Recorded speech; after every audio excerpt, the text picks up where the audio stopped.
नमस्कार दोस्तों, जय हिंद, वंदे मातरम। स्वागत है आपका एग्ज़ाम सक्सेस जोन में।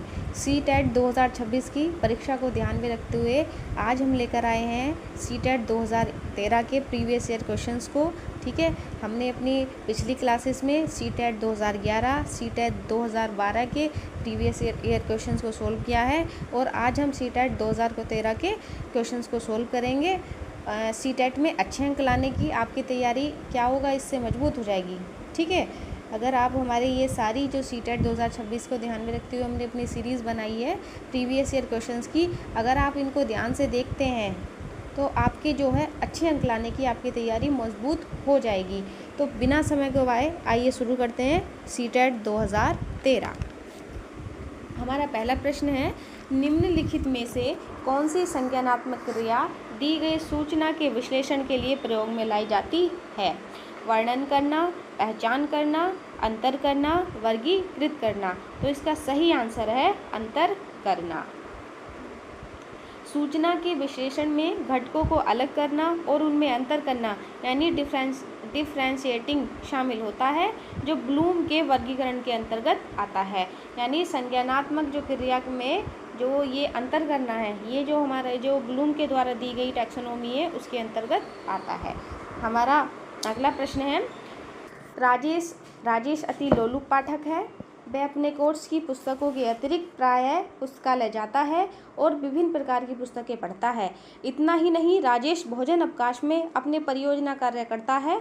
उसे परीक्षाओं के लिए पढ़ने के लिए अपने शिक्षकों अथवा अभिभावकों द्वारा कभी भी कहने की आवश्यकता नहीं पड़ती और वह वास्तव में सीखने का आनंद लेता है। उसे डैश डैश डैश के रूप में सर्वाधिक बेहतर रूप से वर्णित किया जा सकता है। यानी कोई एक विद्यार्थी है जिसका नाम है राजेश। ठीक है, अब क्या करता है, वो अपने कोर्स की पुस्तकों को क्या करेगा, प्रायः पुस्तकालय जाता है, अतिरिक्त प्रायः पुस्तकों के अतिरिक्त अब जाएगा लाइब्रेरी में, तरह तरह की वहाँ पर क्या पढ़ता है, वो बुक्स को पढ़ता है। अब इतना नहीं, जो राजेश भोजन अवकाश माने जो लंच का ब्रेक होता है उसमें अपने जो प्रोजेक्ट्स वर्क होते हैं उनको करता है। ठीक है, और वो अपनी जो एग्ज़ाम्स वगैरह की तैयारी के लिए ना किसी भी गार्जियन की, ना ही किसी टीचर की कभी ज़रूरत नहीं पड़ती है उन लोगों को कि उससे कहा जाए पढ़ने के लिए। अब उसको क्या है, उसको खुद ही उस चीज़ में क्या है अच्छा लगता है, उसको खुद से तैयारी करना, खुद से पढ़ना, उसको इस चीज़ में करने में आनंद आता है। तो पूछा गया है, इनमें से किस तरीके का शिक्षार्थी है वो, सर्वाधिक रूप से वर्णित किस प्रकार उसको किया जा सकता है? आंतरिक रूप से अभिप्रेरित शिक्षार्थी, तथ्य आधारित शिक्षार्थी, शिक्षक अभिप्रेरित शिक्षार्थी, आकलन आधारित शिक्षार्थी। तो इसका सही आंसर है आंतरिक रूप से अभिप्रेरित शिक्षार्थी। यानी वो क्या है, आंतरिक रूप से अभिप्रेरित है।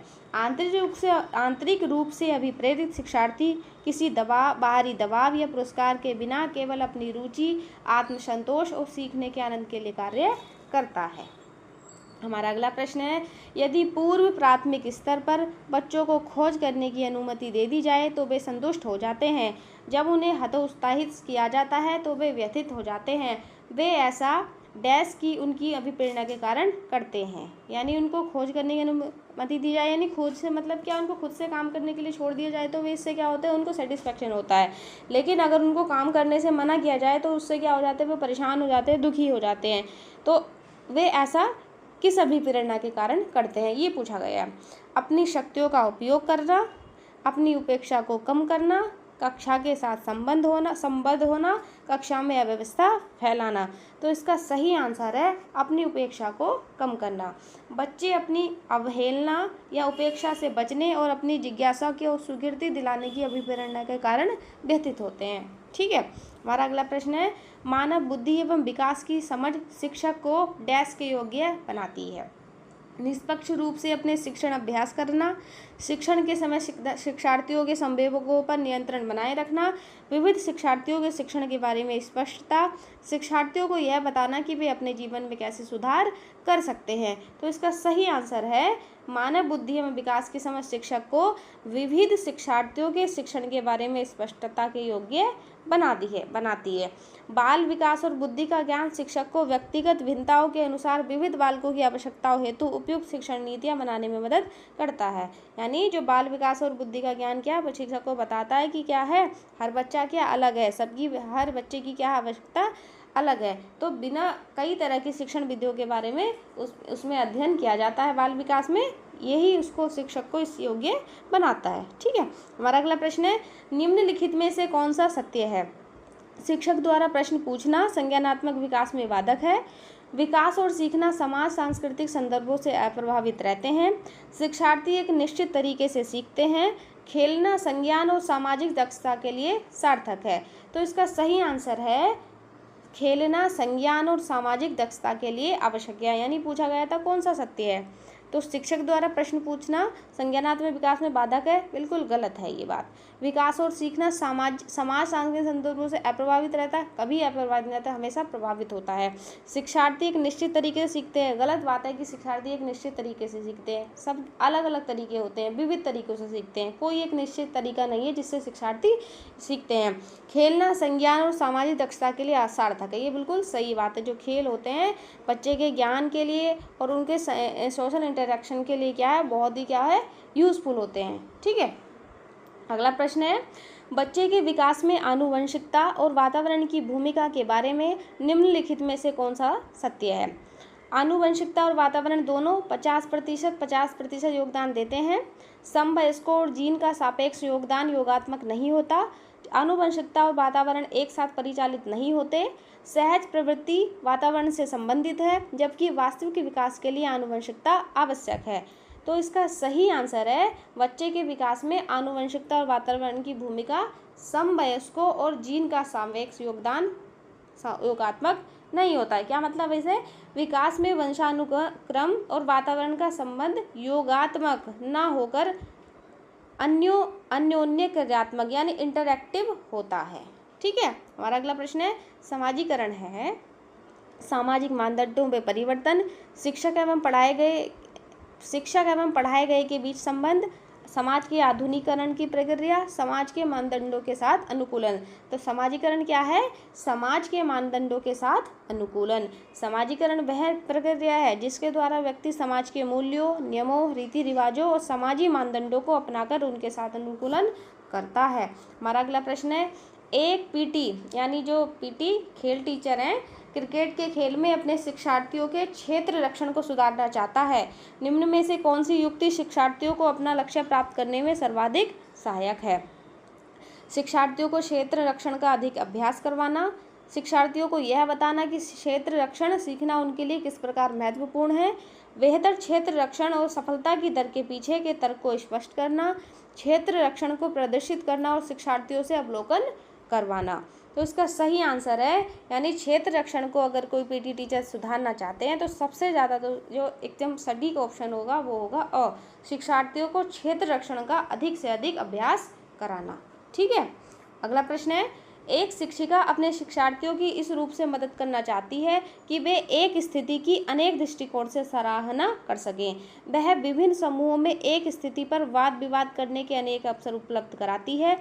वाइगोस्की के परिप्रेक्ष्य के अनुसार उसके शिक्षार्थी विभिन्न दृष्टिकोणों को करेंगे और अपने तरीके से उस स्थिति के अनेक परिप्रेक्ष्य विकसित करेंगे।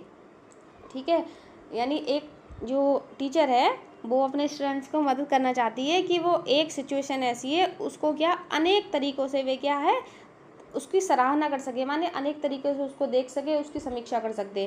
तो उसके लिए क्या करती है, विभिन्न क्या समूह बनाती हैं वो, उस पर क्या है एक डिबेट करने के उनको अवसर देती है, सबको डिबेट करने के अवसर उपलब्ध कराती है।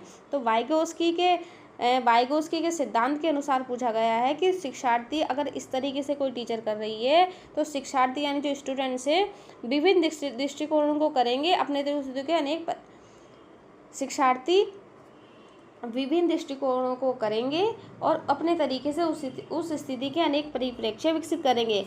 तो वाइगोस्की ने इस चीज़ को क्या कहा है, यानी जो जो अभी सिचुएशन बताई गई हैं अगर इस तरीके से किया जाता है तो वाइगोस्की ने इस स्थिति को क्या कहा है, यानी इस टर्म को क्या कहा है, तर्कसंगत, आत्मसात, निर्माण, संक्रियाकरण। तो इसका सही आंसर है आत्मसात। सामाजिक अंतःक्रिया के माध्यम से बच्चे दूसरों के विचारों और ज्ञान को अपनी चिंतन प्रणाली में आत्मसात कर लेते हैं। अगला प्रश्न है प्रश्न नंबर 10। सीता ने हाथ से दाल और चावल खाना सीख लिया है। जब उसे दाल और चावल दिया जाता है तो वह दाल चावल मिलाकर खाने लगती है। उसने चीज़ों को करने के लिए अपने स्कीमा में दाल और चावल खाने को कर लिया है। अंगीकार, समायोजित, अनुकूलित, समुचितता। तो इसका सही आंसर है अनुकूलित। यानी जीन पियाजे के अनुसार जब बच्चा अपने पूर्व ज्ञान या स्कीमा, यानी जो पहले से उसके अंदर ज्ञान है या जिसको स्कीमा बोला है पियाजे ने, उसमें क्या है, नई परिस्थिति के अनुसार परिवर्तन कर लेता है और परिवर्तन करने के बाद व्यवहार करता है, तो उसी को कहा है अनुकूलन। यानी पहले क्या था, पहले बच्चा क्या है, हाथ से दाल और खाना सीख लिया है। अब उसको क्या है, जब दाल और चावल दिया जाता है तो वो क्या दोनों को मिलाकर खाने लगता है। यानी जो उसका पुराना स्कीमा था उसने चेंज कर लिया है। उसी चेंज करने से क्या है, अब वो दाल चावल क्या उसको मिलाकर खाने लगा है। यानी जो पहली स्थिति की थी कि उसको दाल चावल खाना सीखा है, ठीक है, अब जब उसको दिया जाता है तो दाल चावल को क्या है वो मिलाकर खाने लगता है। इसी को कहा है कि उसने क्या उसको अडेप्ट कर लिया है, अनुकूल कर लिया है। ठीक है, अगला प्रश्न है के अतिरिक्त बुद्धि के विभिन्न पक्षों को स्टर्नबर्ग के त्रितंत्र सिद्धांत से संबोधित किया गया है। यानी एक ऐसी बुद्धि है जो क्या है इसमें नहीं होगी। स्टर्नबर्ग का जो त्रितंत्र सिद्धांत है उसने 3 तरह की बुद्धि दी है, उसमें से एक बुद्धि नहीं है। संदर्भगत, अवयवभूत, सामाजिक, अनुभविक। तो इसका सही आंसर है सामाजिक। यानी स्टर्नबर्ग का जो सिद्धांत है त्रितंत्र सिद्धांत, उसमें सामाजिक बुद्धि को नहीं बताया गया है। स्टर्नबर्ग के त्रितंत्र सिद्धांत में विश्लेषणात्मक यानी अवयवभूत, सृजनात्मक, आनुभविक और व्यवहारिक संदर्भगत बुद्धि शामिल है, सामाजिक बुद्धि इसमें शामिल नहीं है। हमारा अगला प्रश्न है प्रश्न नंबर 12। हॉवर्ड गार्डनर का बुद्धि का सिद्धांत पर बल देता है। यानी जो गार्डनर हैं उनका बुद्धि का सिद्धांत किस पर बल देता है? शिक्षार्थियों में अंतर्निहित कौशलों पर, सामान्य बुद्धि पर, विद्यालय में आवश्यक समान योग्यताओं पर, प्रत्येक व्यक्ति की विलक्षण योग्यताओं पर। तो इसका सही आंसर है प्रत्येक व्यक्ति की विलक्षण योग्यताओं पर। गार्डनर के बहुबुद्धि सिद्धांत के अनुसार प्रत्येक व्यक्ति में अलग अलग प्रकार की विशिष्ट और विलक्षण बुद्धिमत्ता तथा क्षमताएं पाई जाती है। ठीक है, हमारा अगला प्रश्न है थ, फ, च ध्वनियाँ हैं। यानी जो ध्वनियाँ हैं ये थ, फ, च, इनको क्या कहा जाता है? स्वनिम, रूपिम, लेखिम, शब्दिम। तो इसका सही आंसर है स्वनिम। स्वनिम यानी फोनिम भाषा की सबसे छोटी स्वयं प्रचलित ध्वनि इकाई होती है जिनका अपना कोई स्वतंत्र अर्थ नहीं होता है। यानी स्वनिम कौन सी होती है? ये क्या है, भाषा की सबसे छोटी क्या ध्वनि इकाई होती है और इनका अपना कोई स्वतंत्र अर्थ नहीं होता है। अगला प्रश्न है प्रश्न नंबर 14। कक्षा में जेंडर रूढ़िबद्धता से बचने के लिए एक शिक्षक को क्या करना चाहिए? पूछा गया है कि कक्षा में जेंडर रूढ़िबद्धता मतलब स्टीरियोटाइप से बचने के लिए एक शिक्षक को क्या करना चाहिए? लड़कों को जोखिम उठाने और निर्भीक बनने के लिए प्रोत्साहित करना, लड़के लड़कियों को एक साथ अपरंपरागत भूमिकाओं में रखना चाहिए, अच्छी लड़की अच्छा लड़का कहकर शिक्षार्थियों के अच्छे कार्य की सराहना करनी चाहिए, कुश्ती में भाग लेने के लिए लड़कियों को निरुत्साहित करना चाहिए। तो इसका सही आंसर है प्रश्न नंबर 14। इसका सही आंसर है ब, लड़के लड़कियों को एक साथ अपरंपरागत भूमिकाओं में रखना चाहिए। यानी क्लास में अगर क्या जेंडर स्टीरियोटाइप से यानी लिंग भेदभाव से अगर बचना है तो टीचर को क्या करना होगा? लड़के लड़कियों को एक साथ अपरंपरागत भूमिकाएं मतलब जो पुराने तौर पर परंपरा चलती आ रही हैं उससे बचकर क्या है अलग क्या है भूमिकाओं में रखना चाहिए। यानी लड़कों लड़कियों को समाज द्वारा तय पारंपरिक भूमिकाओं से हटकर कार्य करने का अवसर देने से लैंगिक रूढ़िवादिता और पूर्वाग्रह कम होते हैं। ठीक है, जो समाज में चलता आ रहा है ना कि लड़कियों को ये काम करने चाहिए, लड़कों को ये काम चाहिए, उससे हटके अलग कार्य करने के अवसर देने चाहिए। प्रश्न नंबर 15 है विद्यालयों को किसके लिए वैयक्तिक भिन्नताओं को पूरा करना चाहिए? वैयक्तिक शिक्षार्थियों को विशिष्ट होने की अनुभूति कराने के लिए, वैयक्तिक शिक्षार्थियों के मध्य खाई को कम करने के लिए, शिक्षार्थियों के निष्पादन और योग्यताओं को समान करने के लिए, यह समझने के लिए कि क्यों शिक्षार्थी सीखने के योग्य या अयोग्य है। तो प्रश्न नंबर पूछा गया है कि विद्यालय में वैयक्तिक भिन्नता को पूरा करने के लिए टीचर को किसके लिए पूछा गया है? यानी विद्यालयों को किसके लिए वैयक्तिक भिन्नताओं को पूरा करना चाहिए। तो इसका सही आंसर है द। यह समझने के लिए कि वो शिक्षार्थी सीखने के योग्य या अयोग्य है। वैयक्तिक भिन्नताओं का अध्ययन शिक्षक को यह समझने में मदद करता है कि बालकों की अधिगम आवश्यकताएं क्या हैं और वो कैसे सीखते हैं। ठीक है, अगला प्रश्न है, शिक्षार्थियों में वैयक्तिक भिन्नताओं को संबोधित करने के लिए एक विद्यालय किस प्रकार का सहयोग उपलब्ध करवा सकता है। और सभी शिक्षार्थियों के लिए समान स्तर की पाठ्यचर्या का अनुसरण करना, बाल केंद्रित पाठ्यचर्या का पालन करना और शिक्षार्थियों को सीखने के अनेक अवसर उपलब्ध करवाना, शिक्षार्थियों में वैयक्तिक भिन्नताओं को समाप्त करने के लिए हर संभव उपाय करना, धीमी गति से सीखने वाले शिक्षार्थियों को विशेष विद्यालयों में भेजना। तो इसका सही आंसर होगा बाल केंद्रित पाठ्यक्रम का पालन करना और शिक्षार्थियों को सीखने के अनेक अवसर उपलब्ध कराना। तो वैयक्तिक भिन्नताओं को संबोधित करने के लिए किस प्रकार का सहयोग सबसे अच्छा हो सकता है कि बाल केंद्रित पाठ्यचर्या का पालन करें और जो शिक्षार्थी और स्टूडेंट्स हैं उनको सीखने के ज़्यादा से ज़्यादा अवसर उपलब्ध कराए जाएं। अगला प्रश्न है, सतत एवं व्यापक मूल्यांकन पर बल देता है, यानी जो सतत और व्यापक मूल्यांकन है किस पर बल देता है।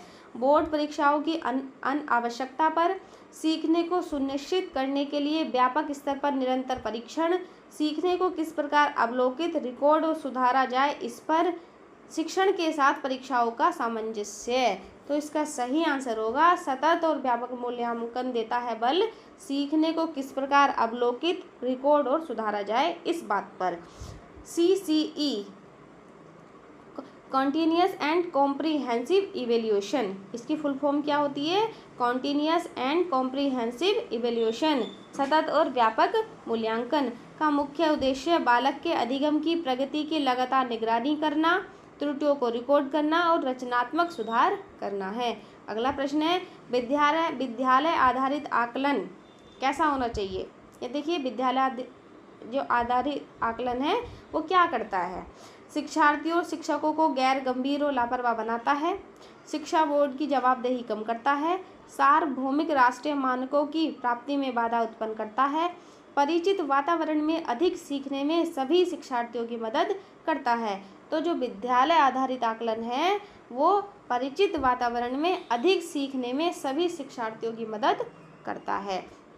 स्कूल बेस्ड असेसमेंट मतलब विद्यालय आधारित मूल्यांकन, शिक्षक अपने छात्रों की आवश्यकताओं को बेहतर समझते हैं जिससे भयमुक्त और सहज वातावरण में अधिगम होता है। अगला प्रश्न है, सीखने की तत्परता डैश की ओर संकेत करती है। तो सीखने की तत्परता किसकी ओर संकेत करती है? थॉर्नडाइक के तत्परता के नियम, शिक्षार्थियों का सामान्य योग्यता स्तर, सीखने के सातत्य में शिक्षार्थियों का वर्तमान संज्ञानात्मक स्तर, सीखने के कार्य की प्रकृति को संतुष्ट करने। तो इसका सही आंसर है स, सीखने के सातत्य में शिक्षार्थियों का वर्तमान संज्ञानात्मक स्तर। देखिए, सीखने की तत्परता का अर्थ है कि बच्चा मानसिक और संज्ञानात्मक रूप से किसी नए विषय वस्तु को ग्रहण करने के योग्य है या नहीं है। तो सीखने की तत्परता इसकी ओर संकेत करती है। ठीक है, और ये हमारा अगला प्रश्न है, एक शिक्षिका की कक्षा में कुछ शारीरिक दिव्यांगता वाले बच्चे हैं, निम्नलिखित में से उसके लिए क्या कहना सबसे उचित होगा। यानी ये क्लास है, उसमें क्या है, कुछ शारीरिक दिव्यांग बच्चे हैं। ठीक है, यानी किसी प्रकार का शारीरिक दोष है। तो पूछा गया है कि क्या उनके लिए कहना सबसे उचित होगा।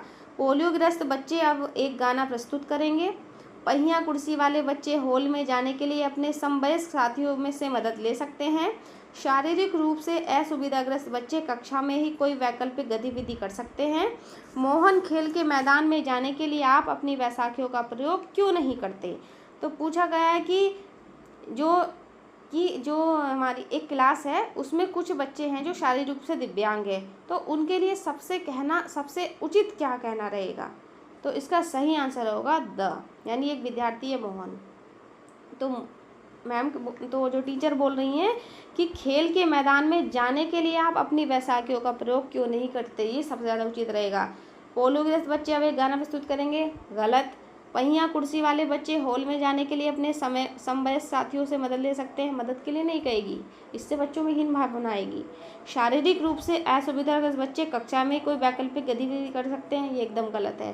तो सबसे उत्तम जो है, सबसे सही जो है कि एक विद्यार्थी से कहेंगी कि खेल में जाने के लिए आप अपनी वैसाखियों का प्रयोग क्यों नहीं करते, यानी वो खुद से कह रही हैं कि आप खुद से करें, इससे बच्चे के अंदर ना हीन भावना नहीं होगी। ठीक है।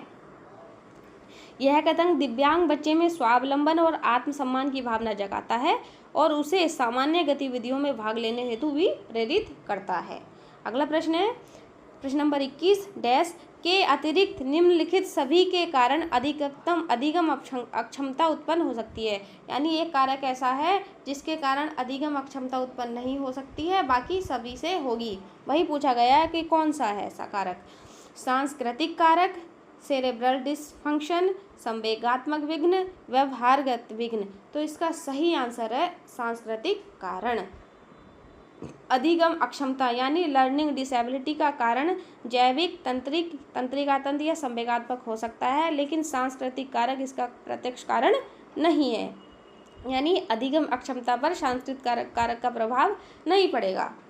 अगला प्रश्न है एक समावेशी विद्यालय। देखिए समावेशी विद्यालय क्या करता है, शिक्षार्थियों की नियोजिता के अनुसार उनकी सीखने की आवश्यकता को निर्धारित करता है, शिक्षार्थियों की क्षमताओं की परवाह किए बिना सभी के अधिगम परिणामों को सुधारने के लिए प्रतिबद्ध होता है, शिक्षार्थियों के मध्य अंतर करता है और विशेष रूप से सक्षम बच्चों के लिए कम चुनौतीपूर्ण उपलब्धि का लक्ष्य निर्धारित करता है, विशेष रूप से योग्य शिक्षार्थियों के अधिगम परिणामों को सुधारने के लिए विशेष रूप से प्रतिबद्ध होता है। तो समावेशी विद्यालय क्या करता है, इसका सही आंसर होगा वह समावेशी विद्यालय शिक्षार्थियों की क्षमताओं की परवाह किए बिना सभी के लिए अधिगम परिणामों को सुधारने के लिए प्रतिबद्ध होता है।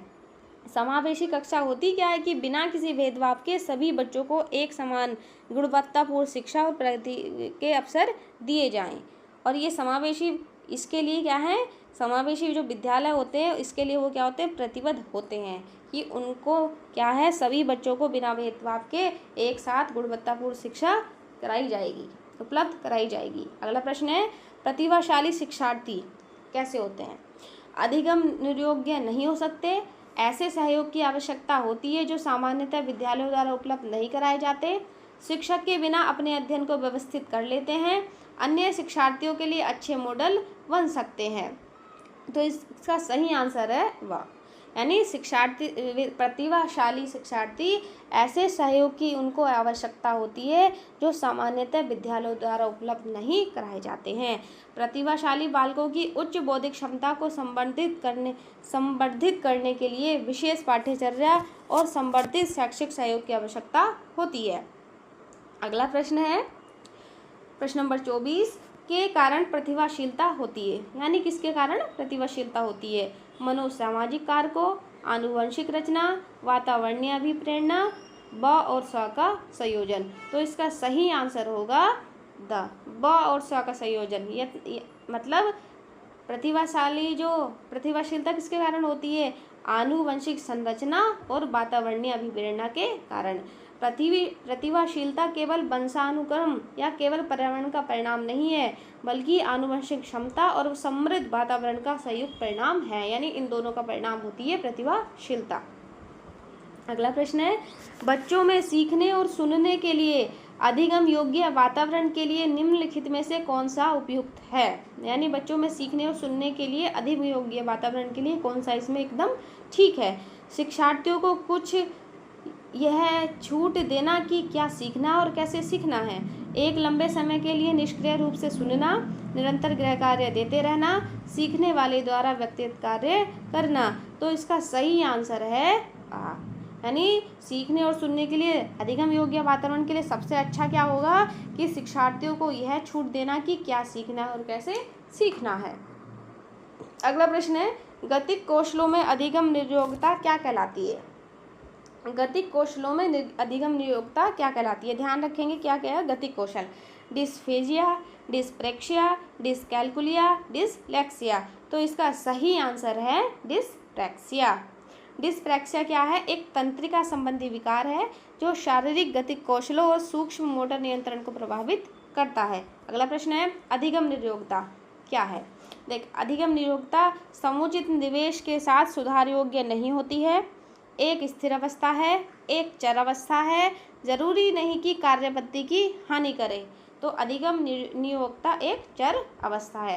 देखिए, चर अवस्था का मतलब होता है कि ऐसी स्थिति जिसमें क्या है, अभ्यास के बावजूद कुछ समय तक सीखने में कोई विशेष प्रगति नहीं होती है। तो ये क्या स्थिति होती है? अधिगम नियोक्ता की चर अवस्था।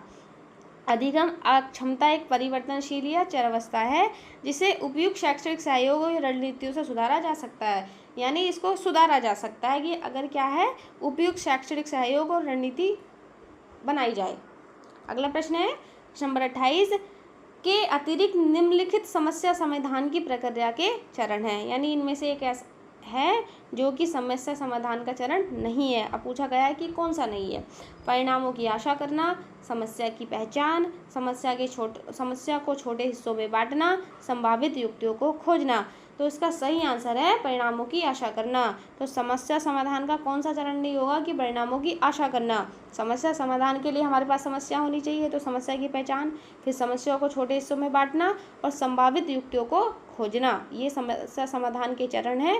परिणामों की आशा करना ये समस्या समाधान का चरण नहीं है। हमारा अगला प्रश्न है प्रश्न नंबर 29। एक शिक्षक को, देखिए, एक शिक्षक को क्या करना चाहिए? व्याख्यान पर अधिक ध्यान देना चाहिए और ज्ञान के लिए आधार उपलब्ध करवाना चाहिए। शिक्षार्थियों द्वारा की गई त्रुटियों को एक भयंकर भूल के रूप में लेना चाहिए और प्रत्येक त्रुटि के लिए गंभीर टिप्पणी देनी चाहिए। कि शिक्षार्थी कितनी बार गलती करने से बचता है, इसे सफलता के माप के रूप में लेना चाहिए। जब शिक्षार्थी विचारों को संप्रेषित करने की कोशिश कर रहे हो तो उन्हें ठीक नहीं करना चाहिए। तो यानी एक शिक्षक को क्या नहीं करना चाहिए? तो इसका ठीक आंसर है कि जब शिक्षार्थी विचारों को संप्रेषित करने की कोशिश कर रहे हैं तो उन्हें ठीक नहीं करना चाहिए। इसका मतलब है कि जब जो विद्यार्थी हैं अभिव्यक्ति के दौरान उनको बार बार टोकना नहीं चाहिए। बार बार टोकने से क्या होगा, जो बच्चों का फ्लो है और जो उनका आत्मविश्वास है वो क्या है, बाधित होता है। अतः उन्हें निर्बाध विचार व्यक्त करने देना चाहिए। यानी जो वो विचार अपने आप को रिप्रेजेंट कर रहे हैं उनको करने देना चाहिए, उस समय बीच में नहीं रोकना चाहिए। बाद में आप उसको बता सकते हैं कि भी गलतियाँ हैं, लेकिन उस समय उसको बीच में नहीं टोकना चाहिए। ठीक है, अगला प्रश्न है प्रश्न नंबर 30 और ये हमारी क्लास का लास्ट प्रश्न है। सीमा परीक्षा में A+ ग्रेड प्राप्त करने के अति इच्छुक है। जब वह परीक्षा भवन में प्रवेश करती है तथा परीक्षा प्रारंभ होती है तो वह अत्यधिक नर्वस हो जाती है, उसके पैर ठंडे पड़ जाते हैं। बहुत से लोगों के साथ होता होगा ना, आप लोग के साथ भी होता होगा, जब आप लोग एग्ज़ाम में बैठते हो कि हाथ पैर सुन पड़ जाते हैं। ठीक है, अपने प्रश्न पर आते हैं। उसके पैर ठंडे पड़ जाते हैं, उसके हृदय की धड़कन बहुत तेज हो जाती है और वह उचित तरीके से उत्तर नहीं दे पाती है। इसका मुख्य कारण क्या हो सकता है? शायद वह अकस्मात संवेगात्मक आवेग का सामना नहीं कर सकती, शायद वह अपनी तैयारी के बारे में बहुत आत्मविश्वासी नहीं है, शायद वह इस परीक्षा के परिणाम के बारे में बहुत अधिक सोचती है। निरीक्षक शिक्षिका जो ड्यूटी पर है वह उसकी कक्षा अध्यापिका हो सकती है और वह स्वभाव में बहुत कठोर है। तो बताइए इसका मुख्य कारण क्या हो सकता है? तो इसका सही आंसर होगा शायद वह अकस्मात संवेगात्मक आवेग का सामना नहीं कर सकती। यानी अत्यधिक उच्च चिंता और परीक्षा का तनाव तीव्र संवेगात्मक आवेग उत्पन्न करता है। यानी जो ज़्यादा चिंता है, प्रेशर एग्जाम का, वो क्या करेगा, एकदम जो है तीव्र संवेगात्मक आवेग उत्पन्न करता है, जिससे बालक का जो है संज्ञानात्मक संतुलन बिगड़ जाता है। उसकी वजह से ये सब होता है। ठीक है, तो देखिए हमारी आज की क्लास यहीं पर समाप्त होती है। अगर आपको ये प्रीवियस ईयर पेपर की क्लास पसंद आई है तो वीडियो को लाइक करें, अपने दोस्तों के साथ शेयर करें और हमारे चैनल एग्जाम सक्सेस जोन को सब्सक्राइब करें। कमेंट करके आप ज़रूर बताइए कि आज के प्रश्नों में आपका कितना स्कोर रहा। अगली क्लास में हम CTET के अगले वर्ष का यानी CTET 2014 का प्रीवियस ईयर पेपर पूरी व्याख्या के साथ करेंगे। तब तक के लिए जय हिंद, वंदे मातरम। जय हिंद, वंदे मातरम।